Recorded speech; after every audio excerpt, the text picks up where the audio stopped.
The moment my fist connected with his jaw, I knew my life would never be the same. I didn't know who he was. How could I? Seoul was supposed to be my escape, not my prison. But that single punch, that moment of rage born from years of suffering, would chain me to the most dangerous man in South Korea. My name is Grace Morrison. I'm 62 years old. And I never imagined I'd spend my retirement years running from the Korean Mafia. But life has a cruel sense of humor, especially when you've already been knocked down more times than you can count. I grew up in Detroit, in a small house where love was abundant, but money was scarce. My mother worked 3 jobs to keep us fed. My father left when I was 7, and I learned early that the world doesn't owe you kindness just because you deserve it. I married young, too young, to a man named Robert who promised me the moon but delivered nothing but heartache and bills. We had 2 children, my son Marcus, who I raised to be strong and kind, and my daughter Lydia, who somehow learned to love money more than her own blood. For 40 years, I worked as a nurse at Detroit General Hospital. Night shifts, double shifts, holidays, I took them all. Every penny I saved went into a little account I kept hidden. My dream account. The one that would finally let me see the world before my bones got too old to carry me. If this story touched your heart, please take a moment to like the video and subscribe to the channel. Your support truly means more than you can imagine. When Robert died 5 years ago, I felt relief more than grief. The man had drunk away our marriage and left me with nothing but memories I wanted to forget. But I had my children. I had my savings. I had my dream. Korea wasn't random. Marcus had been stationed there during his military service, and he'd sent me letters describing the temples, the mountains, the food that tasted like poetry. He'd promised to take me there one day. But Marcus died 3 years ago. A car accident that shattered my world into pieces so small, I'm still trying to put them back together. So I went to Seoul for him, to see what my beautiful boy had seen, to walk where he had walked, to feel close to him one last time. I arrived on a Tuesday in March. The city was overwhelming. Neon lights, crowds of people, languages I couldn't understand. But it was beautiful too. Different. Alive in ways Detroit hadn't been for decades. I checked into a small guest house in Itaewon, run by a kind woman named Mrs. Kim, who spoke broken English and smiled with her whole face. For the first 3 days, I was a tourist. I visited palaces and markets, ate bibimbap and tteokbokki, and felt something I hadn't felt in years. Hope. But hope is a dangerous thing for people like me. Because the moment you let yourself believe in it, life reminds you why you stopped. It happened on my 4th day in Seoul. I had decided to explore Gangnam, the wealthy district Marcus had mentioned in his letters. The streets were cleaner there, the buildings taller, the people dressed in clothes that cost more than my monthly rent back home. I was walking past a luxury hotel when I heard her scream. The sound cut through the evening air like a knife, high, terrified, desperate. I turned toward an alley beside the hotel and saw her. A young woman, maybe 25, Korean, being dragged backward by a man in an expensive suit. Please," she was crying in English, probably hoping someone would understand. "Please, someone help me." The street was full of people, dozens of them. They walked past with their eyes down, their phones up, pretending not to see, pretending not to hear. I thought of my daughter, of every time I'd wished someone had stood up for her when she was young and the world was cruel. My nursing instinct kicked in before my common sense could stop me. "Let her go!" I shouted, running toward them. The man looked at me with cold, dark eyes. He was Korean, maybe in his 40s, with silver streaks in his perfectly styled black hair. He wore a black suit that probably cost more than my entire trip, and his face held the kind of calm that comes from never being told, "No, this doesn't concern you," he said in perfect English, his voice smooth as silk and twice as dangerous. "Like hell it doesn't," I shot back. "Let the girl go, now." He smiled. Actually smiled. Like I was a child who'd said something amusing. That smile is what did it. I've seen that smile before, on Robert's face when he'd come home drunk, and I'd asked where the grocery money went. On the hospital administrator's face when he denied my request for better staffing, while patients died in overcrowded hallways. On my daughter Lydia's face when she told me she'd borrowed my savings to invest in her boyfriend's business. That smile that says, "You don't matter. Your words don't matter." You're nothing. So I did what any 62-year-old black woman from Detroit who's tired of being dismissed would do. I punched him, square in the jaw. With 40 years of nursing strength behind it, the kind of strength you build from lifting patients twice your size and holding down violent drunks in the ER, his head snapped to the side. The girl broke free and ran. And I stood there, my knuckles throbbing, watching this stranger's face transform from shock to something far more terrifying. Amusement. Well, he said, touching his jaw and examining the blood on his fingers. That was unexpected. That's when the other men appeared. 4 of them, materializing from shadows I hadn't noticed. All in black suits, all with the same cold eyes. But what I didn't know, what I couldn't have known, was that I just struck Kang Min-jun, the most feared man in Seoul's underworld. Who is this woman? One of the suited men asked in Korean. I didn't speak the language, but I understood the tone. I'd heard it before in hospital security meetings when they discussed problem patients. Clinical, detached, dangerous. Min-jun raised his hand, stopping the man from moving closer to me. He studied me with the intensity of a scientist examining an interesting specimen. His jaw was already swelling where my fist had connected. American, he said, still speaking English. Older, brave, or stupid. He tilted his head. Which is it, grandmother? Don't call me grandmother, I said, my voice steadier than my hands. And I'm neither. I'm just someone who doesn't walk past people who need help.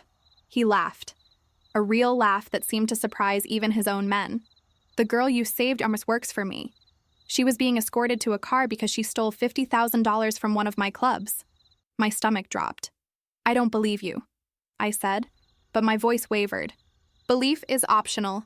Truth is not. He stepped closer, and I smelled expensive cologne mixed with something darker, cigarette smoke and danger. You assaulted me, in my own territory. Do you understand what that means? It means I made a mistake, I said. And I'm sorry. Sorry. He tested the word like it was foreign to him. In my world, sorry doesn't erase debts. Actions have consequences. Especially, he paused, his eyes scanning me from head to toe. Actions against me. One of his men whispered something urgent in Korean. Min-jun's expression didn't change, but something shifted in the air. He pulled out a phone, one of those slim, expensive ones, and glanced at the screen. I have business to attend to, he said.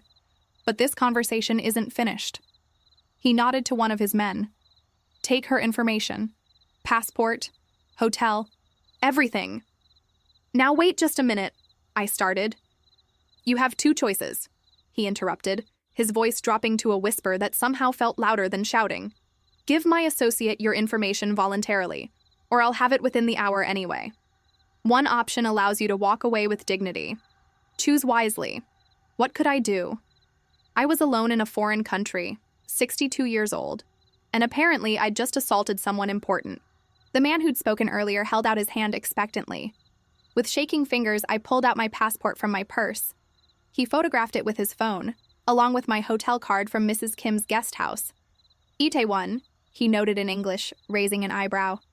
You're not staying in Gangnam? I'm not rich, I said quietly. Min-jun, who had started to walk away, stopped. He turned back, and for the first time, something almost human flickered across his face. No, he said thoughtfully. I suppose you're not. Then he was gone, disappearing into a black car that probably cost more than my house. I stood in that alley, my heart pounding, wondering what I'd just done, but I wouldn't understand the true cost of that punch for another 3 days. I didn't sleep that night. Back in my small room at Mrs. Kim's guest house, I sat on the narrow bed and stared at the wall. My hand throbbed where I'd hit him. In the dim light, I could see my knuckles were already bruising, purple and yellow spreading across my brown skin like watercolors. Stupid, Grace, I whispered to myself. Stupid, stupid, stupid. I thought about calling Lydia, but what would I say? Hi, honey. I'm in Korea and I just punched a crime boss. She'd probably laugh. Or worse, she'd find some way to make it about her, about how my recklessness was embarrassing to her new life. My daughter hadn't spoken to me in 8 months. Not since I'd confronted her about stealing my savings, the $47,000 I'd spent 40 years accumulating. Money I'd hidden from Robert's drinking, Money I'd saved from every overtime shift, every skipped meal, every sacrifice I'd made. She'd cried when I found out, pretty tears that streaked her makeup just enough to make her look vulnerable. "It was a loan, Mama," she'd said. "Derek needed it for his tech startup. We were going to pay you back triple." "Were?" I'd asked. The business didn't work out. But that's how investments work sometimes. You wouldn't understand. You've never taken risks. Never taken risks. As if raising 2 children alone while working night shifts in Detroit's most dangerous hospital wasn't a risk. As if loving her father for 20 years despite everything wasn't a risk. As if living itself wasn't the biggest risk of all. I'd told her I wanted the money back. She'd told me to get over it and hung up. That was the last time we spoke. So I'd taken what little I had left, the emergency fund I'd kept in a different account, and I'd bought a ticket to Seoul. Marcus's dream. The one thing I could still do for my son, even if he was gone. Now I'd gone and complicated everything by punching a gangster. Mrs. Kim knocked on my door around midnight. "Miss Grace? You okay?" "I hear you walking. Walk in." "I'm fine," I called back. "Just can't sleep. Different time zone." "I bring you tea. Special Korean tea. Help sleep." Before I could protest, she was bustling into my room with a tray bearing a small teapot and cup. The smell was herbal and unfamiliar, but not unpleasant. "You look worried," she said, pouring the tea with practiced hands. "Something happened today," I almost told her. The words were right there, pressing against my teeth. But what could this kind woman do? She was just trying to run her small guest house, and I was just a guest who'd be gone in 2 weeks. "Nothing happened," I lied. "I'm just tired." She patted my hand with her small and weathered one. "Korea is safe. You safe here. Don't worry." If only that were true. I drank the tea to make her happy. It did help me sleep, eventually. But my dreams were filled with cold, dark eyes and dangerous smiles. And somewhere in the distance, the sound of my daughter laughing at my mistakes. Orchestrated narrative tension, character dynamics e temas conflituosos. Continuando a história. Preciso manter o ritmo dramático e introduzir mais elementos do conflito. Vou desenvolver a aparição do mafioso novamente, criar tensão e começar a construir a dinâmica entre Grace e Minjun. Também preciso trabalhar os temas de família, abandono e injustiça. The next morning, I tried to pretend everything was normal. I ate breakfast in Mrs. Kim's small dining room, rice, kimchi, and eggs. I smiled at the other guests, an Australian couple in their 30s who were too busy taking selfies to notice my forced cheerfulness. I planned my day, Bukchon Hanok Village, then maybe Insadong for souvenirs. Normal tourist things, safe things. But normal ended at 10:47 a.m. I was walking through Bukchon, admiring the traditional houses with their curved tile roofs, when a black car pulled up beside me. Not just any car, the same one from last night. I recognized the license plate, though I'd tried hard to forget it. The back window rolled down. "Get in, Mrs. Morrison." Min Jun's voice, calm as still water. "I'm sightseeing," I said, not stopping, not looking at him. "And it's Miss Morrison. I'm divorced." "I know. Robert Morrison. Died of liver cirrhosis in 2020. You were married for 38 years. The car kept pace with me, slow and predatory. "I also know about Marcus, Army Sergeant, excellent service record, killed by a drunk driver in 2022, and Lydia, your daughter, currently living in Los Angeles with a man named Derek Chen, who has 3 bankruptcies and a gambling problem." I stopped walking. He knew everything. In less than 12 hours, this stranger had excavated my entire life. "How dare you?" I whispered. "Get in the car, Grace. We need to talk. And if I refuse, then I'll have this conversation with you on the street, in front of all these nice tourists with their cameras. Your choice." My legs felt like lead, but I moved toward the car. The door opened from inside. I climbed in, my pride burning in my throat. The interior smelled like leather and that same expensive cologne. Minjun sat across from me, his jaw still slightly swollen but otherwise immaculate in a dark gray suit. Another man sat in the driver's seat, silent and still as a statue. "You researched me," I said. "I research everyone who touches me uninvited." He gestured to a folder on the seat beside him. "You're interesting. Grace Morrison. 40 years as a nurse. Excellent record. 3 commendations for bravery, including one for talking down an armed patient in the ER.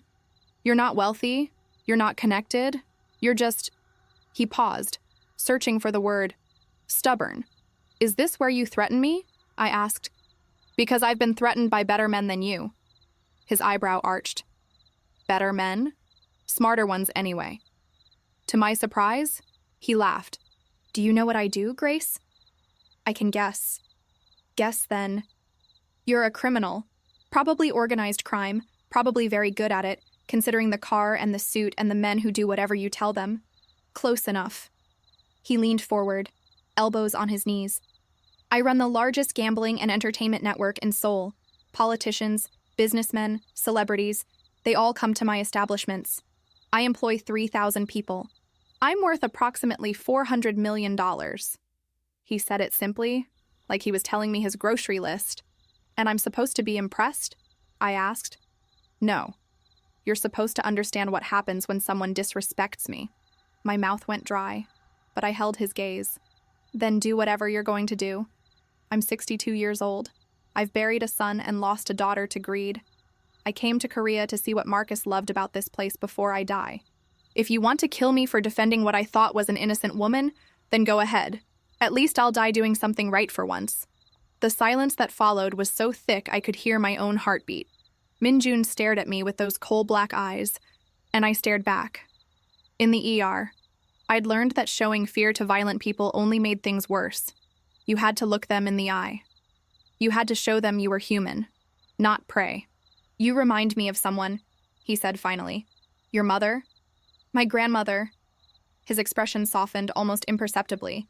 She was the only person who ever told me no, the only person who wasn't afraid of me. Was? She died 10 years ago. Cancer. He looked out the window at the traditional houses passing by. She raised me after my parents were killed. Taught me that respect isn't given. It's earned. That fear and loyalty aren't the same thing. I didn't know what to say to that. This man who'd had me researched, who commanded respect through terror, was suddenly talking about his grandmother like a normal person grieving a loss. Why are you telling me this? I asked. He turned back to me. Because I'm not going to hurt you, Grace Morrison. What you did was foolish. Yes. But you did it because you thought someone needed help. That's... He searched for the word. Rare. In my world, people only act when there's profit involved.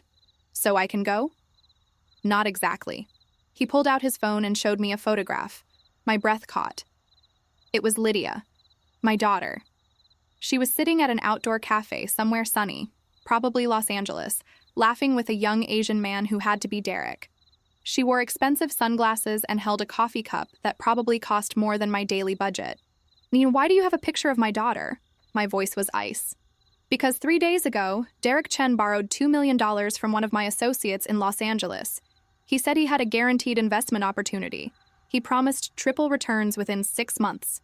My stomach twisted. No. Yes. And now Derek has disappeared, along with the money, and my associate is very, very unhappy.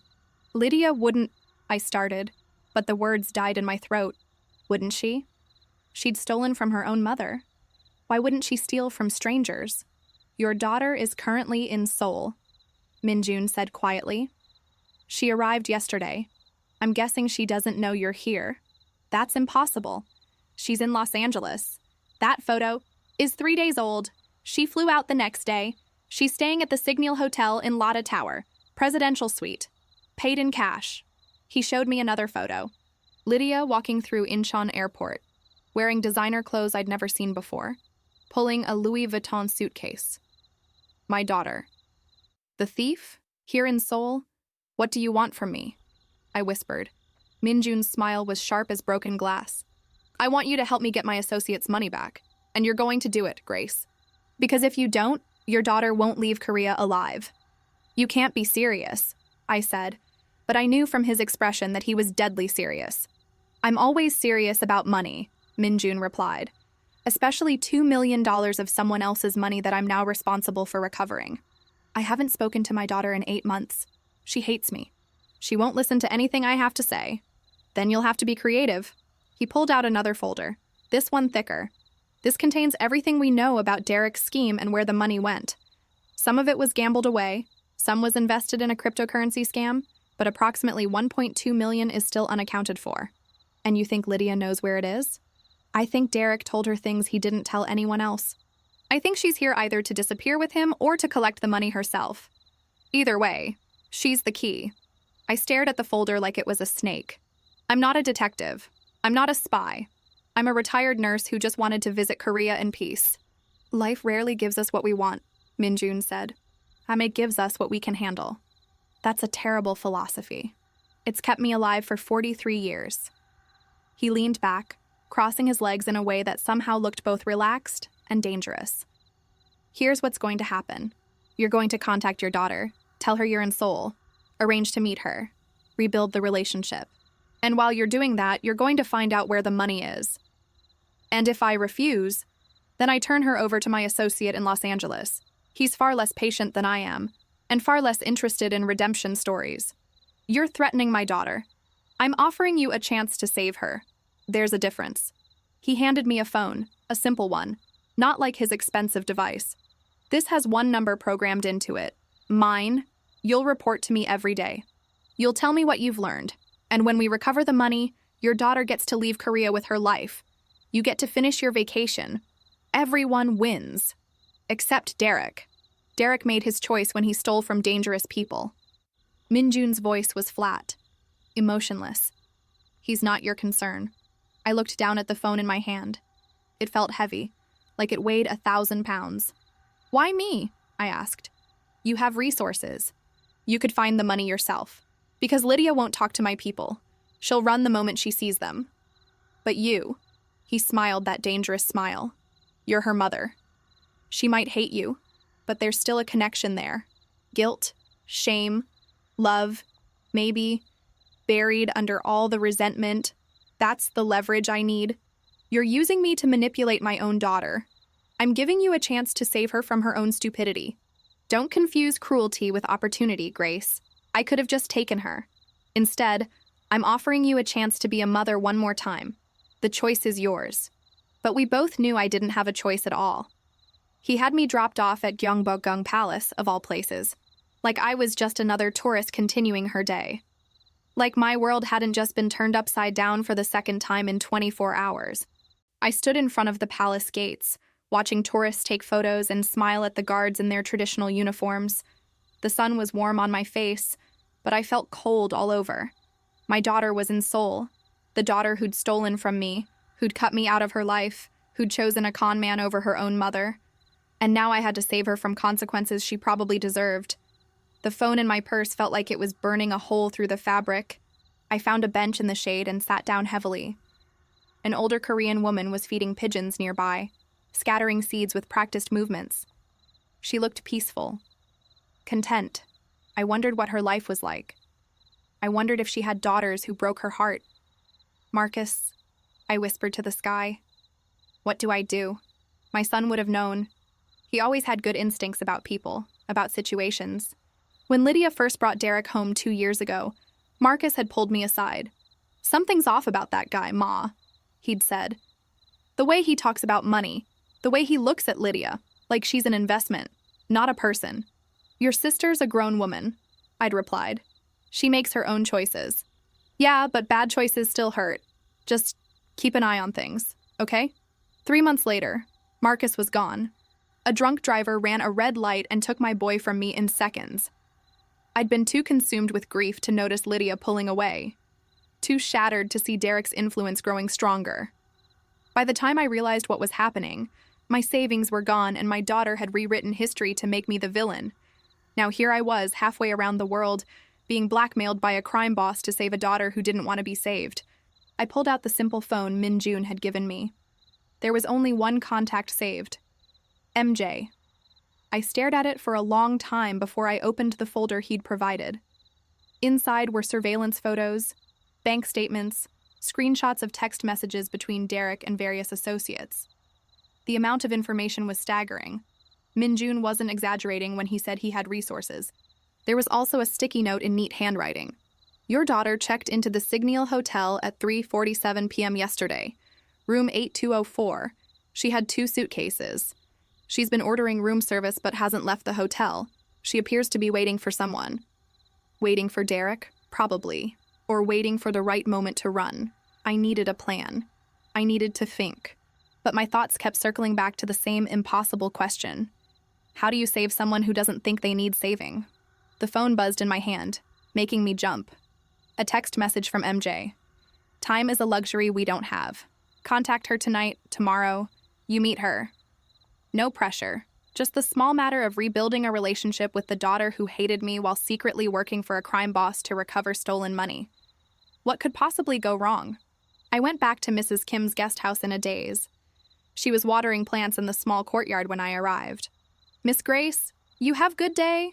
You see palace? Yes, I managed. It was beautiful. You look tired. You rest now. Yes. Tonight, I make special dinner. Bulgogi. You like beef. That sounds wonderful, Mrs. Kim. Thank you.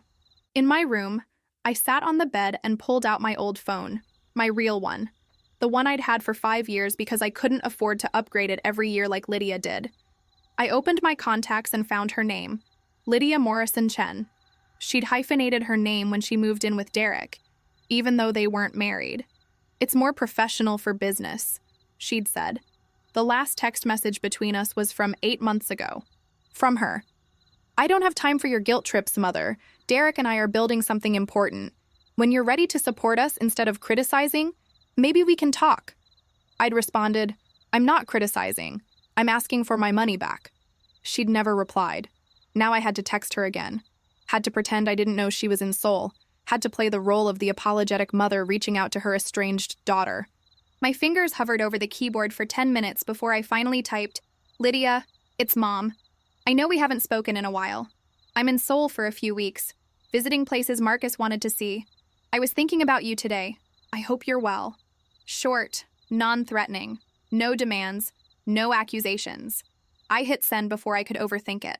Then I waited. Mrs. Kim's dinner was delicious, but I barely tasted it. I kept my phone face down on the table, checking it every few minutes when she wasn't looking. The Australian couple chatted about their plans to visit the DMZ. A young Japanese woman ate quietly in the corner, reading a book. Normal people doing normal things. While I was caught in something that felt increasingly like a nightmare. My phone buzzed at 8:34 p.m. Lydia. Mom? What are you doing in Seoul? My heart jumped into my throat. I typed back carefully. I took some of my remaining savings and booked a trip. After losing Marcus, I realized life's too short to keep putting off dreams. He always wanted me to see Korea. 3 dots appeared, disappeared, appeared again. Lydia. That's actually really nice, Mom. How long are you staying? 2 weeks. I know you're busy, but I was hoping maybe we could talk sometime. I miss you. The last part was true. Despite everything, despite the theft and the lies and the betrayal, she was still my daughter. I'd held her when she was born. I'd stayed up nights when she had fever. I'd taught her to read, to ride a bike, to be strong. Somewhere along the way, I'd lost her. Or maybe she'd lost herself. Lydia, I miss you too. Actually, I'm in Seoul right now too. What are the odds? I stared at the message, my stomach churning with guilt. I was lying to her, manipulating her. Exactly what Minjun wanted me to do. But what choice did I have? Really? What brings you to Seoul? I watched the 3 dots pulse on the screen. She was thinking, deciding how much to tell me. Lydia. Business opportunity with Derek. He's meeting some investors here. I came to support him. Another lie. Or maybe she believed it. Maybe Derek had fed her the same story he'd fed everyone else. That's wonderful, honey. Maybe we could meet for coffee. I'd love to see you. The dots appeared and disappeared 3 times before her response came. Lydia? Tomorrow? There's a cafe in Itaewon called Anthracite. 2 p.m. Itaewon? My neighborhood? She didn't know I was staying there. Or maybe she did and was testing me. Perfect. I'll see you there. I'm really looking forward to it. Lydia. Me too. Mom, me too. I set the phone down and pressed my palms against my eyes. Tomorrow I would see my daughter for the first time in 8 months.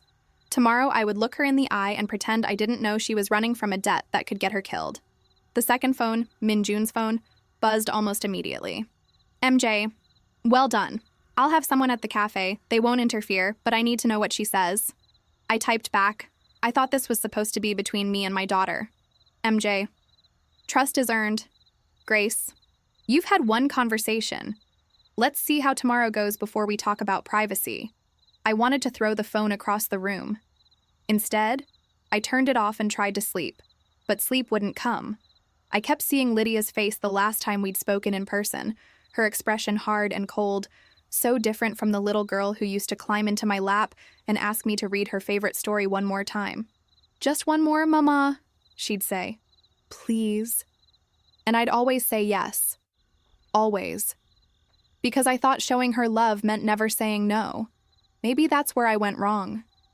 Maybe I'd loved her too much, protected her too much, and she'd never learned that actions have consequences, that the world doesn't care about your excuses or your pretty tears.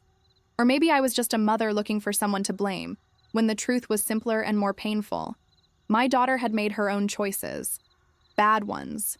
Dangerous ones. And now we both had to live with the consequences.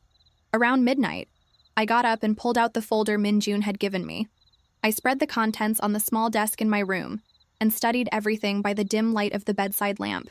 Derek Chen, 29 years old, born in San Francisco, degree in business from a mediocre state school, 3 failed businesses, 2 bankruptcies, a trail of angry investors and broken promises stretching back 6 years. And somehow, my intelligent, capable daughter had fallen for him, had let him charm her into stealing from her own mother, had followed him to Korea chasing money that was never real to begin with. The worst part? Looking at his picture, his handsome face and practiced smile, I could see the appeal. He looked confident, successful, like someone who had life figured out. Looks could be so deceiving. I arrived at Anthracite 40 minutes early. The cafe was modern and industrial, all exposed brick and high ceilings. Young people sat at wooden tables with laptops and expensive coffee drinks. I felt out of place in my simple cotton dress and sensible shoes, but I found a table in the back where I could watch the door. I ordered an Americano I didn't want and waited. At 1:58 p.m., Lydia walked in. My breath caught. She looked so much like Marcus, the same high cheekbones, the same way of carrying herself with quiet confidence. But she'd always had my eyes, dark and wide, capable of expressing everything she was too proud to say out loud. She'd cut her hair. It was shorter now, styled in a way that probably cost more than my monthly utility bill. She wore a cream-colored blazer over designer jeans and carried a handbag I recognized from a magazine Lydia had once left at my house. Chanel. Several $1,000s. Stolen money bought that bag. Stolen dreams. But I pushed the bitterness down and stood up, waving. Her face when she saw me was complicated. Surprise, guilt, longing, defensiveness, all fighting for dominance. She walked over slowly, like she was approaching something that might bite. Hi, Mom. Hi, baby. We hugged awkwardly. She smelled like expensive perfume and something else. Fear, maybe, or exhaustion. You look good, I lied. She looked thin, tired, like she hadn't slept well in weeks. So do you, she lied back. We were both too polite for honesty yet. We sat down. She ordered a matcha latte with oat milk. I remembered when she used to drink hot chocolate with extra marshmallows. So, she said, fiddling with a paper napkin, Korea, I can't believe you're actually here. I can't believe you are either. What a coincidence. Something flickered in her eyes. Suspicion. But it passed quickly. Derek's meeting some Korean investors. They're interested in his new platform. His new platform? Yeah, it's complicated. Tech stuff. Blockchain and AI integration. I don't really understand all the details, but Derek says it's revolutionary. Derek says everything was what Derek said, like she didn't have a mind of her own anymore. That sounds exciting, I managed. How long have you been in Seoul? Just a few days. We're staying at the Signal. Have you seen Lotte Tower? It's incredible. The view from our room. She stopped, realizing she'd said too much. Realizing I would know how expensive that hotel was. Sounds beautiful, I said neutrally. Silence stretched between us like a chasm. There was so much I wanted to say, so much I wanted to ask. But I could feel eyes on us, Min-Jun's people, watching, listening, waiting. Mom, about the money. Lydia started. We don't have to talk about that now, I interrupted, even though that was exactly what we needed to talk about. I just wanted to see you. After Marcus died, I realized how fragile everything is, how quickly people can disappear from our lives. Her eyes filled with tears. I think about him every day, about what he'd say about everything. He loved you so much, I said, and my voice cracked despite my best efforts. He worried about you, but he loved you. I know. She wiped her eyes quickly, smudging her expensive makeup. He called me 3 days before the accident. He said he was worried about Derek. He said he had a bad feeling. Did he? I told him he was being overprotective, that Derek was good for me, that Marcus just didn't understand business. She laughed bitterly. I was so stupid. My heart lurched. What do you mean? Nothing, She shook her head. Never mind. It doesn't matter. Lydia, if you're in some kind of trouble... I'm not in trouble, Mom. Everything's fine. Derek's deals are going to pay off soon. And then... She trailed off, staring at her untouched matcha latte. And then what? And then we'll pay you back. With interest. I know you don't believe me, but it's true. Derek just needs a little more time. Time. The thing Min Jun had made clear we didn't have. I reached across the table and took her hand. She stiffened, but didn't pull away. I don't care about the money, Lydia. I care about you. If you need help, real help, I'm still your mother. That doesn't change. She looked at me then, really looked at me. And for a moment, I saw my little girl again. The one who used to crawl into bed with me during thunderstorms. The one who'd cried on my shoulder when her first boyfriend broke her heart. The one who'd hugged me so tight at Marcus's funeral I thought we'd both break. Derek's supposed to meet me tonight, she said quietly. At the hotel. He's been difficult to reach the last few days, but he promised he'd explain everything tonight. Every instinct I had screamed at me to tell her the truth. That Derek had stolen from dangerous people. That he was probably already gone, leaving her to face the consequences alone. That she needed to run, now before it was too late. But Min Jun's warning echoed in my head. If you tell her anything, if you warn her, the deal is off, and I can't protect her from what comes next. I hope he does, I said instead. I hope he explains everything. We talked for another hour about safer things, about Korea, about the places she'd seen, about her memories of Marcus. It felt almost normal, almost like we were mother and daughter again instead of two strangers dancing around the truth. When we finally stood to leave, she hugged me properly this time. Can we do this again? Before you leave Seoul? I'd like that. Tomorrow. Same time. Perfect. I watched her walk away, her designer bag swinging at her side, her expensive shoes clicking on the cafe floor. My daughter, my beautiful, foolish daughter, walking straight into a trap she didn't even know was closing around her, and I was the bait. The second phone rang before I'd even left the cafe district. She trusts you, Min Jun said without preamble. That's good. How much did you hear? Enough. Derek's supposed to meet her tonight. He won't show. How do you know? Because Derek Chen left Korea 3 days ago. He flew to Manila using a fake passport. We found out this morning. My stomach dropped. Does Lydia know? Not yet. But she'll figure it out soon enough. When she does, she'll panic. And when she panics, she'll either run or do something desperate. That's when you need to be there. To do what? To convince her to tell you where the money is. Because I promise you, Grace, she knows something. Derek wouldn't leave her completely in the dark. He needs her as insurance. Insurance? In case things go wrong. Which they have. His voice was cold. Matter of fact. Derek's smart enough to know that my associate won't stop looking for him. But a woman? An American woman with no criminal record? Traveling on a tourist visa? She can move money in ways Derek can't. You think she has access to the missing 1.2 million? I know she does. The question is whether she knows she has it. I leaned against a wall, my legs suddenly weak. What if she doesn't tell me? What if she doesn't know? Then you'll have to help her figure it out. You're her mother. You're good at solving problems. That's why you lasted 40 years in an understaffed, underfunded hospital. He paused. I read your file, Grace. You're tougher than you think. Reading someone's employment history doesn't make you understand them. Maybe not, but I understand survival. And right now, you and your daughter are both fighting for it. The line went quiet for a moment. There's something else you should know. My associate in Los Angeles, he's not a patient man. He's given me 1 week to recover his money. After that, he's coming to Seoul personally to handle things. And by handle things, I mean your daughter won't live to see her next birthday. Neither will Derek when he's found. And honestly, Grace, I won't be able to stop it. I owe this man too much. The weight of his words settled over me like a shroud. 1 week, I repeated. 6 days now, actually. Today's almost over. I closed my eyes. I need you to promise me something. I don't make promises I can't keep. Promise me that if I do this, if I help you get the money, you'll let Lydia go. Clean. No revenge, no sending a message. She walks away and never looks back. The silence stretched so long I thought he'd hung up. If you recover the money, he finally said, your daughter lives.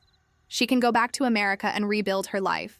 She can forget Derek, forget this whole mess. But only if you deliver. Otherwise, he didn't need to finish the sentence.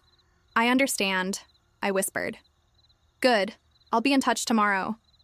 Oh, and Grace, don't try anything clever. I have people everywhere. Just play the concerned mother. It's what you're good at. I didn't go back to the guest house right away. I walked. Through Itaewon's steep streets, past restaurants advertising every cuisine imaginable, past expat bars and vintage clothing shops. The neighborhood Marcus had loved because it was diverse, accepting, full of life. What would he think of me now? Conspiring with a crime boss? Manipulating my own daughter? Becoming the kind of person I'd spent my whole life trying not to be? But what choice did I have? Let Lydia die? Let some Los Angeles gangster torture her for information she might not even have? Watch my daughter disappear because I was too proud or too moral to do what needed to be done? Marcus would understand. He'd been a soldier. He'd made impossible choices in impossible situations. He'd told me once, during one of his rare moments of candor about his service, that morality becomes flexible when lives are on the line. Sometimes there's no good choice, Ma, he'd said, just less bad ones. This was my less bad choice. I found myself at a small church, one of Seoul's many, marked by a simple red cross on a white building. The door was unlocked. Inside, it was quiet and cool, empty except for an old woman kneeling in the front pew. I sat in the back and tried to pray. I wasn't particularly religious. I'd gone to church sporadically over the years, more for community than conviction. But sitting there with the weight of everything pressing down on me, I wanted to believe someone was listening. God, I whispered, if you're there, if you're listening, please help me save my daughter. I know I've made mistakes. I know I haven't always done right by her, but she's still my baby. She's still the little girl who used to hold my hand crossing the street. Please, please help me find a way through this that doesn't end with me losing another child. The old woman in front stood up, crossed herself, and left. I was alone. No divine voice answered. No miraculous solution appeared. Just silence and the faint smell of incense and old wood. I laughed quietly, bitterly. What had I expected? I'd lived 62 years without divine intervention. Why would now be any different? My phone buzzed. The real one. Lydia. Derek didn't show. He's not answering his phone. Mom, I'm scared. There it was. The panic Min Jun had predicted. I typed back, where are you? Do you want me to come to you? Lydia. I'm at the hotel. Room 8204. Can you really come? I know it's late, but I need someone. I'll be there in 30 minutes. I stood up from the pew and walked toward the door. At the threshold, I turned back and looked at the simple wooden cross hanging above the altar. If this is a test, I said to the empty room, I hope I pass. Then I stepped out into the Seoul night and headed toward Lotte Tower, where my daughter was waiting, and where everything was about to change. The Signal Hotel occupied the upper floors of Lotte Tower, South Korea's tallest building. The lobby was all marble and gold, with staff who looked like they'd stepped out of a fashion magazine. I felt like exactly what I was, a working-class woman in a building designed for people who'd never worked a day in their lives. I'm here to see my daughter, I told the front desk, Lydia Chen. Room 8204. The immaculate young woman behind the counter smiled politely and called up. A moment later, Miss Chen says you may come up. The elevator bank on your right. The elevator was faster than my stomach could handle. My ears popped as we rose 70, 80 floors in seconds. When the doors opened, I stepped into a hallway that probably cost more per square foot than my entire house. Room 8204 was at the end. I knocked softly. Lydia opened the door immediately, like she'd been waiting right there. Her face was blotchy from crying, her expensive makeup ruined. She looked young, vulnerable, like my daughter again. "Mom," she said, and fell into my arms. I held her while she cried, stroking her hair the way I used to when she was small. Over her shoulder, I could see into the suite, floor-to-ceiling windows showcasing Seoul's glittering skyline, furniture that looked like modern art, a marble bathroom visible through an open door. This was what stolen money bought. Beautiful cages. "Come in," she finally said, pulling back and wiping her eyes. "I'm sorry. I'm a mess." "You're allowed to be a mess." The suite was enormous. Lydia had clearly been living here for days. Clothes scattered across the bed, room service trays on the dining table, her laptop open on the desk. "Derek was supposed to meet me at 8, she said, pacing. "He texted this morning saying everything was fine. The deal was happening. Just a few more hours. Now he won't answer. His phone goes straight to voicemail. I've called 20 times. Maybe his phone died. His phone never dies. He's obsessive about keeping it charged." She laughed shakily. "God, listen to me. Making excuses for him, just like always." I sat down on the pristine white sofa. "Lydia, honey, maybe you should tell me what's really going on. Not the story Derek told you. The truth." She stopped pacing. Looked at me with those eyes that were so much like mine. "You'll judge me. I'm your mother. I'll love you regardless. Even after I stole from you." The words hung in the air between us like smoke. "Even then," I said quietly, "I'm angry. Yes, I'm hurt. But you're still my daughter." She sat down heavily in a chair across from me, her designer clothes suddenly looking like a costume on a child playing dress-up. "The investment Derek told you about? The tech startup?" She laughed without humor. "It wasn't real. None of it was real. He's been running scams for years. Different versions of the same con. Find investors, promise big returns, take the money and disappear." "You knew?" I asked carefully. "Not at first. When we met, I thought he was brilliant, misunderstood. Someone who saw opportunities other people missed." She pulled her knees up to her chest like a child seeking comfort. "But about 6 months ago, I started noticing things. Inconsistencies in his stories. Phone calls he'd take in another room. The way he'd panic whenever someone asked too many questions. 'Why didn't you leave?' Because I was already in too deep. I'd taken your money for him. I'd lied for him. I'd burned bridges with you and Marcus and everyone who actually cared about me." Tears slid down her face. "And I was ashamed, Mom. So ashamed that I'd chosen him over you. That I'd been so stupid. I wanted to go to her, to hold her, but I stayed where I was. She needed to get this out. 3 weeks ago, Derek came home terrified," she continued. "He said he'd made a mistake. That he'd borrowed money from the wrong people. People in Los Angeles who weren't like his usual investors. People who would hurt him if he didn't pay them back. How much did he borrow? $2 million. He promised them triple returns in 6 months. Used all his usual charm, all his usual promises. But this time, the people he borrowed from had connections. Real connections." She looked at me. "He said they were connected to organized crime, Asian gangs, that if he didn't deliver, they'd kill him. So he decided to run. He said we were going to run together. He'd already moved most of the money into cryptocurrency," he said. "Untraceable. We'd go to Seoul, then to Thailand, then somewhere in South America. Start over. Leave everything behind." She laughed bitterly. "I actually believed him. Again. But he left you behind. I was supposed to meet him in Manila 3 days ago. But at the last minute, he texted saying plans had changed, that I should go to Seoul instead, check into this hotel, and wait for instructions. He'd meet me here, he said. We'd still run together, he said. And you believed him. I wanted to believe him. There's a difference." She wiped her face. I know how pathetic that sounds. But when you've built your whole life around someone, when you've destroyed every other relationship for them, admitting you're wrong feels like dying. I thought of Robert, of the years I'd wasted on a man who drunk away our future, of the nights I'd made excuses for him, lied for him, believed his promises of change that never came. I understand more than you think, I said softly. I know where some of the money is, Lydia said suddenly. Not all of it, but some. My heart nearly stopped. What? Derek gave me access to one of his cryptocurrency wallets. Emergency fund, he called it, in case something happened to him and I needed to run. She stood up and went to her laptop. I checked this morning. There's $1.3 million in Bitcoin. The exact amount Minjun had said was missing.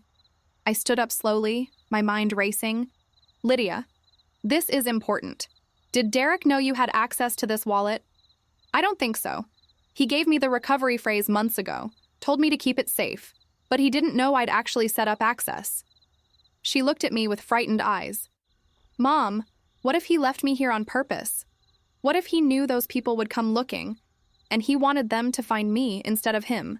It was exactly what Minjun had suggested.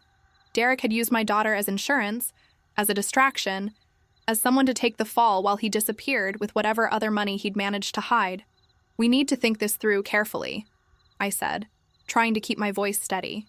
These people Derek owes, they're not going to just forget about the debt. I know. That's why I've been sitting in this room terrified to leave. What if they're watching? What if they know I'm here? She grabbed my hands. Mom, I'm so scared. I don't know what to do. This was it. The moment Minjun had orchestrated, my daughter had the money. She was terrified. She trusted me. All I had to do was convince her to hand over the wallet access, and this nightmare would be over. But looking at her face, at the fear and shame and desperate hope written there, I couldn't do it. Not like this. Not as a lie. Lydia, I said carefully, I need to tell you something. And you're going to be angry.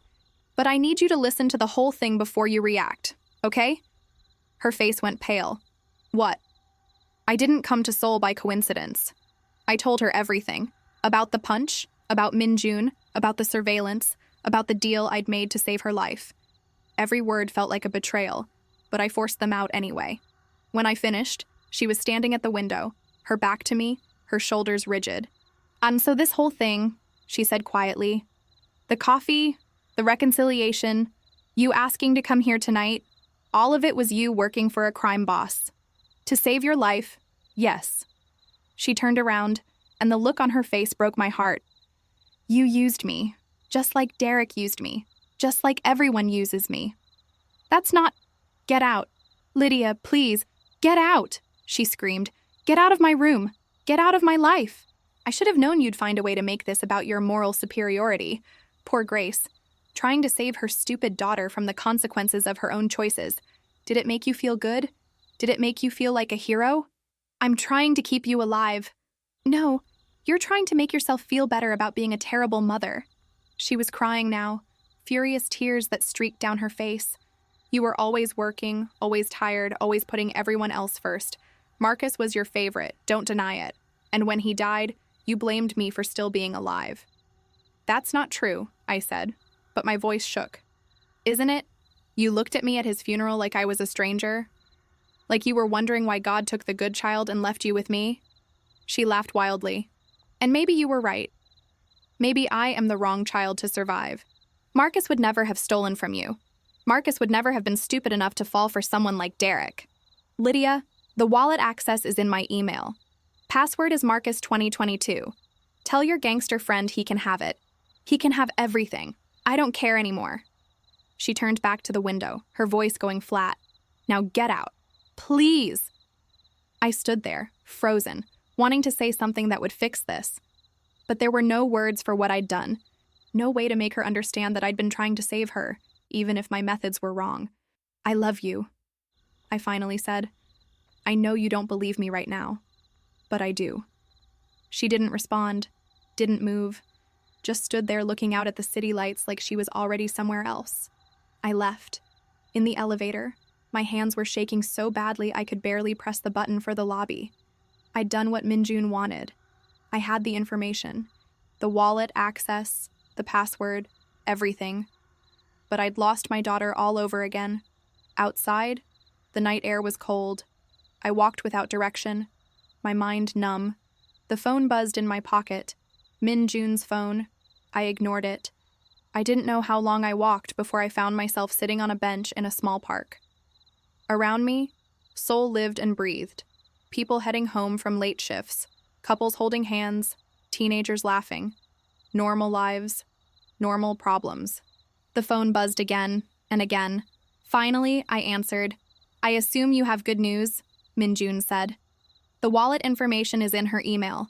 Password is Marcus 2022. Take it and leave her alone." That's it. No argument. No negotiation. You got what you wanted. I got what I deserved. I laughed bitterly. Congratulations. You're an excellent manipulator. Grace, don't. Just don't. I stood up. The money will be in your account tomorrow. Our deal is done. I never want to see you again. I hung up before he could respond. Back at Mrs. Kim's guest house, I packed my bags in a daze. There was no point staying in Seoul anymore. No point in anything. I'd come here to feel close to Marcus, and instead I'd destroyed what little relationship I had left with Lydia. I booked a flight home for the next day.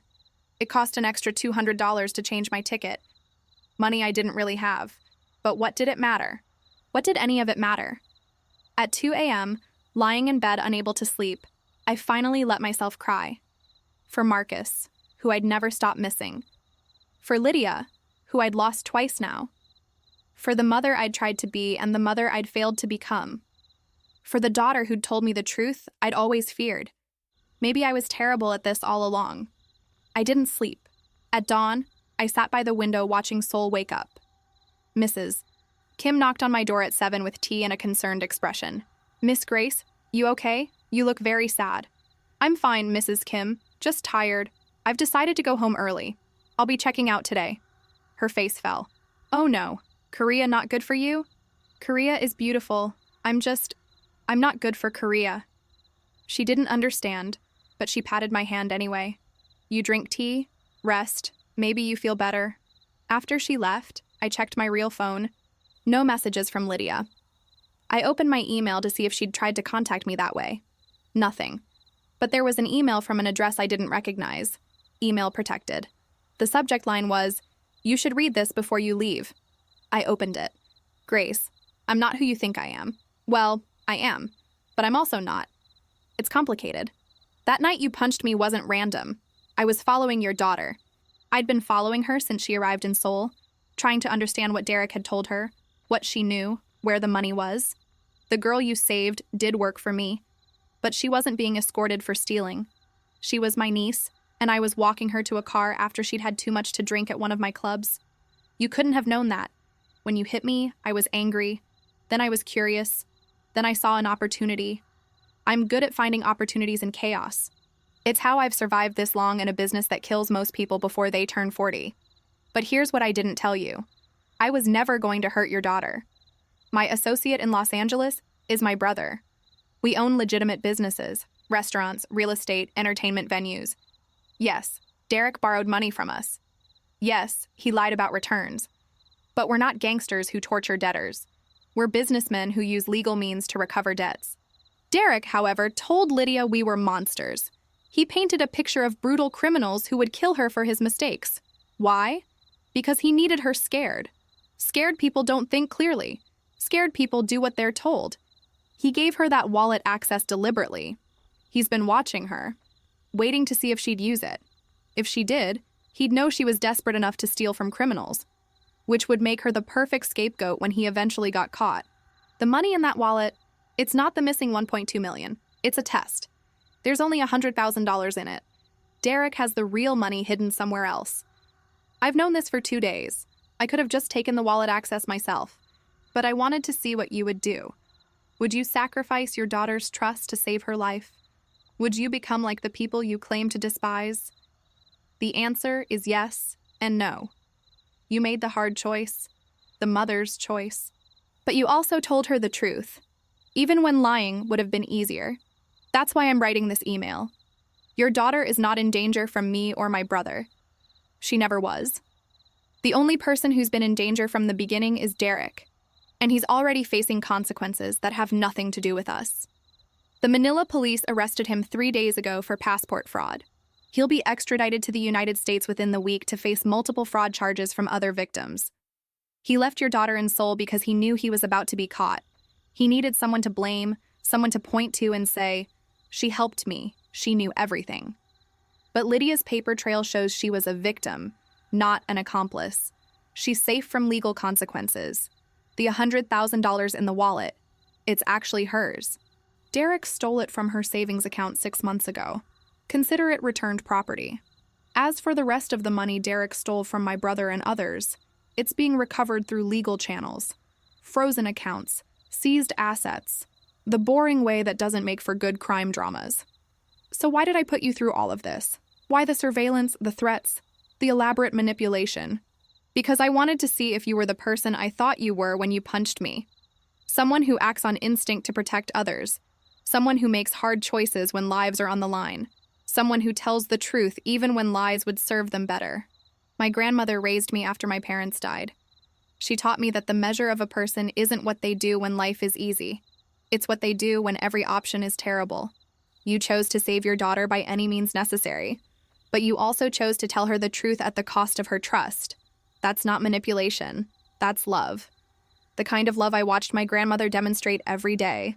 The kind of love that doesn't quit even when it's not appreciated or understood. Go to your daughter now. Room 8204. She needs you. And Grace, I'm sorry for all of it. Minjun P.S. I never wanted to be in this business. I inherited it, along with responsibilities I didn't choose. But I try to use what I have for good when I can. Your room at Mrs. Kim's guest house has been paid for another month. Seoul has more to show you, if you're willing to stay. I read the email 3 times, my hands shaking. It had all been a test, an elaborate, cruel, necessary test, and I'd passed. Somehow, I grabbed my coat and ran out of the guest house, ignoring Mrs. Kim's startled questions. The streets were crowded with morning commuters, but I pushed through them, my heart pounding. The Signial Hotel, Lotta Tower, room 8204. When I reached Lydia's door, I knocked hard. No answer. I knocked again. "Lydia, it's Mom. Please, I need to talk to you." Still nothing. I know you're angry. You have every right to be. But please, baby, please open the door. I have something to tell you. Something important. Silence. Then, slowly, the lock clicked. The door opened a crack. Lydia's face appeared, red and swollen from crying. "What?" she said flatly. "Can I come in? Please." She hesitated, then stepped back. The room looked like a storm had hit it. Pillows thrown on the floor, her laptop closed, clothes everywhere. She'd been packing, or destroying the place. Maybe both. "I don't want to hear apologies," she said, crossing her arms. "Nothing you can say will—" "Derek's in jail in Manila," I interrupted. "He was arrested 3 days ago for passport fraud.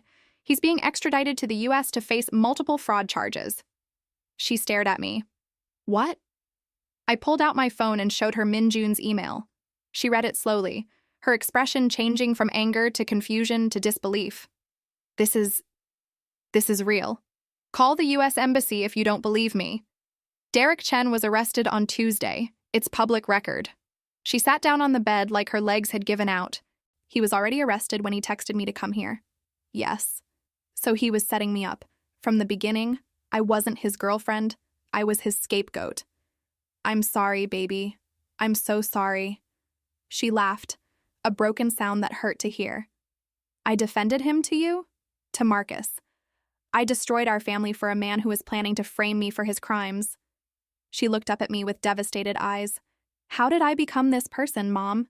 How did I get so lost?" I sat beside her on the bed. The same way anyone gets lost. One small step at a time. One bad decision that leads to another. One lie that makes the next lie easier.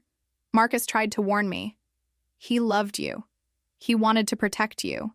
And I told him he didn't understand, that he was being judgmental. Tears spilled down her face. I never even got to tell him he was right. He died thinking I hated him for trying to help. He knew you loved him. He never doubted that. How can you know? Because the night before he died, he called me. He said, "Ma, Lydia's going to be okay. She's tough like you. She just needs to figure some things out on her own, but she's going to be okay." I touched her face gently. He had faith in you. Even when you didn't have faith in yourself. She collapsed against me, sobbing. I held her the way I'd held her 1,000 times before. When she was 5 and scared of thunder. When she was 12 and her best friend betrayed her. When she was 18 and her first love broke her heart. "I stole from you," she choked out. "I said terrible things. I chose Derek over you. How can you even stand to look at me? Because you're my daughter. Because I love you. Because everyone deserves a chance to come back from their mistakes. I don't deserve it. None of us deserve grace, but we need it anyway. All of us." We sat there for a long time, holding each other while Seoul moved on outside the window.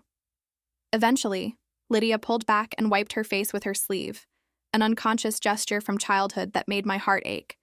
"The email said the $100,000 in the wallet is mine," she said quietly. "A money Derek stole from my savings. That's what it says. I could give it back to you. For what I took, it won't cover everything, but no. Mom, no," I repeated firmly. "That money is yours. You'll need it to rebuild your life, to find a place to live, to get back on your feet, to start over. I don't deserve to start over. Everyone deserves to start over. That's what grace means." I took her hands. "But Lydia, you need to understand something. Starting over means really starting over, not just moving to a new city or getting a new job. It means becoming a different person, someone who doesn't make excuses, someone who takes responsibility, someone who doesn't run from hard truths. I don't know if I can be that person. Neither did I. But I'm learning. We can learn together." She was quiet for a moment. "What happens now?" "Now you talk to the police. You cooperate fully with the investigation into Derek. You make a statement about what he told you, how he manipulated you, everything, the truth. What if they think I was involved? Minjun says you're safe from legal consequences. Your paper trail shows you were a victim, but you still need to tell the truth, all of it. No more hiding." She nodded slowly. "Okay, I can do that.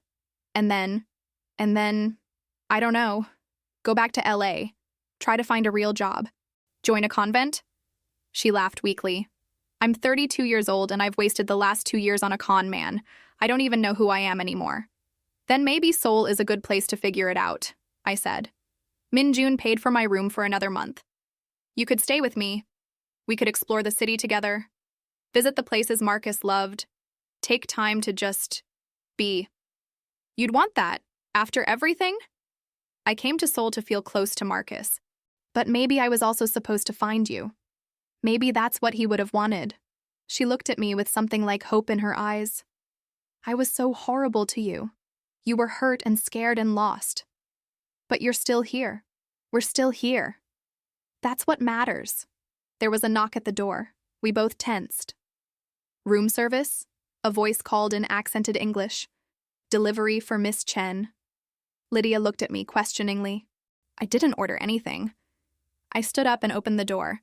A hotel employee stood there with a small envelope on a silver tray. "From Mr. Kang," he said, handing me the envelope and leaving quickly. Inside was a simple card with a handwritten message. "Starting over requires resources. Consider this an investment in both of you, MJ." And a bank routing number with instructions for accessing the full $100,000. Lydia stared at the card. Why would he do this? I don't know. Maybe he's not as bad as he pretends to be. Or maybe he sees something in us worth investing in. I set the card down on the desk. Either way, it's a gift. We can accept it or not. What do you think we should do? I think we should accept it. And then we should use it wisely. Not to run away, not to hide, but to build something real. She nodded slowly. I need to call the police, don't I? About Derek. Yes. But we'll do it together. I'll be right there with you. Over the next few days, we navigated the complicated process of making official statements, dealing with the U.S. Embassy, and untangling Lydia from Derek's legal mess. True to Minjun's word, the evidence clearly showed Lydia as a victim, not an accomplice. Derek's other victims began to surface, a trail of broken promises and stolen money stretching back years. Women, mostly. Women like Lydia who'd believed his charm and his promises, women who'd given up everything for a man who'd never intended to keep any of his words. "I'm so stupid," Lydia said one night as we ate bibimbap at a small restaurant near Mrs. Kim's guest house. "I'm a statistic, a cliché, the woman who fell for a con man's lies." "You're also the woman who's sitting here facing the truth instead of running from it," I countered. "That takes courage." "Does it? Or is it just the only option left?" "Both can be true." She smiled slightly, the first real smile I'd seen from her in days. "When did you get so wise?" "About 62 years of making mistakes and learning from them, give or take." We moved Lydia's things from the Signiel Hotel to Mrs. Kim's guest house. The old woman was delighted to have another guest, especially one who was family. "Mother and daughter," she exclaimed. "So beautiful." "You stay together. Heal together. Yes. Yes," Lydia and I said at the same time. Mrs. Kim gave us adjoining rooms with a connecting door. That first night, I heard Lydia crying through the wall. I knocked softly on the connecting door. "Can I come in?" "Yeah." She was sitting by the window, looking out at Seoul's lights. I sat beside her. "I keep thinking about all the time I wasted," she said. 2 years with Derek, 8 months not speaking to you. All the moments with Marcus I took for granted because I thought we'd have forever." "I know. I think about it too. How do you live with the regret? You don't live with it. You learn to carry it. There's a difference." I took her hand. "The regret becomes part of you. It changes you. If you let it, it can make you wiser, kinder, more careful with the people you love. And if you don't let it, then it makes you bitter, angry. Someone who can't forgive themselves or anyone else." I squeezed her hand. "We get to choose which kind of person we become." Mornings, we explored Seoul together. Bukchon Hanok Village, where traditional houses stood proud among modern buildings.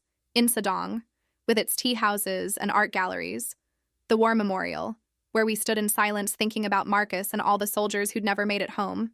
Afternoons, Lydia worked with therapists we'd found through the embassy, specialists in trauma and manipulation. She was dealing with more than just Derek. She was dealing with years of choices she regretted, patterns she needed to break, pain she'd been running from. Evenings, we talked, real talks, honest talks, the kind we should have been having for years. "I blamed you for Dad leaving," she admitted one night over tea at Mrs. Kim's table. "I know that doesn't make sense. I was 7. But somehow, in my child's mind, I thought if you'd been different, better, prettier, whatever, he would have stayed." I blamed myself too, I confessed, for not being enough to make him want to stay, for not protecting you from the pain of his leaving. And then when Marcus died, I felt like I'd lost the only person who really understood me, who loved me without conditions. She looked at me. "I know you loved me." But Marcus never looked at me with disappointment, never sighed when I made mistakes. He just accepted me. "I never meant to make you feel judged. I know. But you had this way of being right about everything, about Dad, about Derek, about all the men I chose who were wrong for me, and being right felt like judgment, even when it was just you trying to protect me." "I'm not always right," I said quietly. "And I stayed with your father for 20 years when I should have left after 5. I let my pride keep me from asking for help when I needed it. I held on to Marcus so tightly that maybe I didn't give you enough attention. I'm not perfect, Lydia. I never was. You seemed perfect. You were always strong, always capable, always managing everything. That was survival, not strength. I was terrified all the time. I just couldn't show it because I thought that's what mothers were supposed to do, hold it together no matter what." She reached across the table and took my hand. "I'm sorry I made it harder. I'm sorry I wasn't the daughter you deserved. You were exactly the daughter I needed, challenging me, pushing back, becoming your own person. I just wish I'd understood that sooner." Mrs. Kim appeared with more tea and small rice cakes. "You two talk so much," she said, smiling. "Is good. Family should talk." After she left, Lydia said, "I want to visit the places Marcus loved, the ones he wrote about in his letters." I'd like that. So we did. We took the train to Busan and walked along Hyundai Beach where Marcus had spent a weekend leave. We visited the temples he'd described in his letters. Jogyeongsa, Bonggunsa, quiet places where tourists took photos and monks prayed. At each place, we shared memories of him. The good ones and the painful ones. The person he was and the person we'd lost. 3 weeks into our stay, the phone I'd forgotten about buzzed. Minjun's phone. Still in my purse. Meet me at Namsan Tower. Tonight. 7 p.m. Come alone.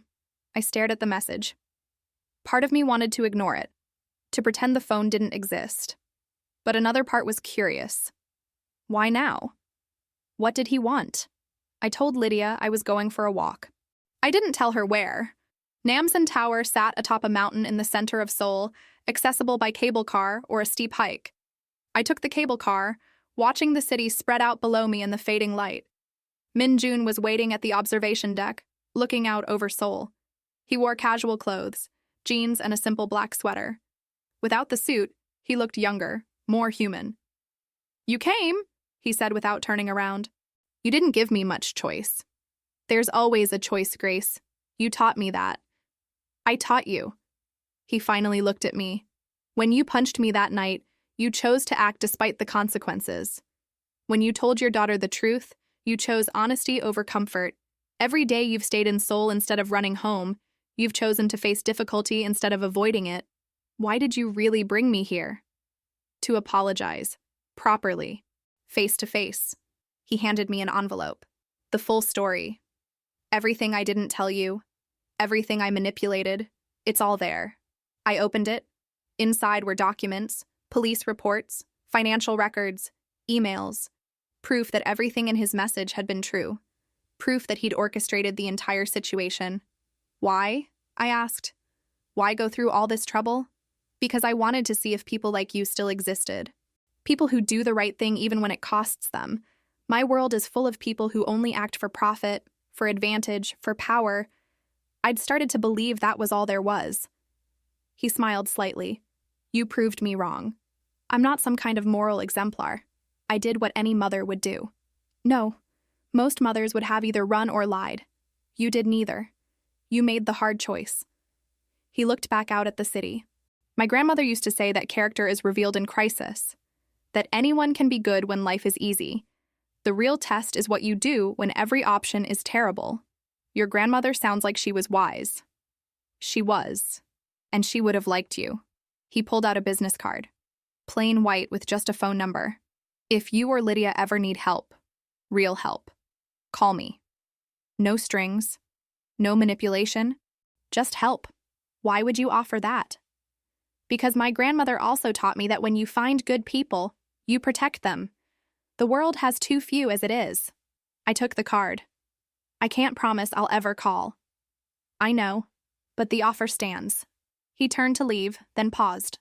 "Grace, thank you for reminding me what it looks like when someone chooses to be good." Then he was gone, disappearing into the crowd of tourists and couples. I stood at the observation deck for a long time after he left, watching Seoul's lights flicker to life as the sun set. This city had broken me open and put me back together in ways I was still trying to understand. I'd come here to feel close to Marcus, and instead I'd found something I didn't know I was looking for. A way forward with my daughter. When I got back to the guest house, Lydia was waiting in the small courtyard with Mrs. Kim, both of them laughing over something on Lydia's phone. "Mom!" Lydia called. "Mrs. Kim is showing me pictures of her grandchildren. She has 7 of them." "All beautiful," Mrs. Kim said proudly. "Like their grandmother." I sat down with them, and we looked at photos and drank tea and talked about nothing important. Just 3 women sharing a quiet evening. It felt like the most normal thing in the world. That night, after Mrs. Kim had gone to bed, Lydia and I sat in my room. "I've been thinking," she said, "about what to do next. And I want to go back to school. Get a degree in something real, maybe social work, helping people who've been scammed or manipulated, people like me who need someone to tell them they're not stupid, they're just human. I think that's beautiful. It'll take time, years, and I'll have to work while I study, but I think it might be what I'm supposed to do. Turn this mess into something useful. Marcus would be proud of you." "You think so?" "I know so." She was quiet for a moment. I'm going back to LA next week. Start sorting out the legal stuff, find a place to live, enroll in community college. But I want to come back to Seoul. Maybe next year. We could do this again. Visit more of the places Marcus loved. I'd like that. And Mom, I want us to really talk. Not just when there's a crisis. Regular calls, visits, the way families are supposed to work. I want that too. We hugged, Kao, and this time it felt different. Not the desperate clinging of people afraid to lose each other, but the solid embrace of people who've decided to stay. 2 months later, I was back in Detroit, working part-time at a community clinic and video chatting with Lydia twice a week. She'd enrolled in classes and found a small apartment. She was building a life that was hers, not Derek's, not anyone else's. On what would have been Marcus's 35th birthday, a package arrived from Seoul. Inside was a framed photo of Namsan Tower at sunset and a note in Minjun's handwriting. For your son, who saw beauty in this city. For you, who found your daughter here. For family, in all its complicated forms. MJ. I hung the photo in my living room where I could see it every day. A reminder that sometimes the worst moments lead to the most important transformations. Sometimes you have to get lost before you can find your way home. And sometimes home isn't a place at all. It's the people who refuse to give up on you, even when you've given up on yourself. Today, I understand that love isn't always soft or kind. Sometimes love is making the hardest choice, telling the most painful truth, staying when everything in you wants to run. I lost my son, but I found my daughter again.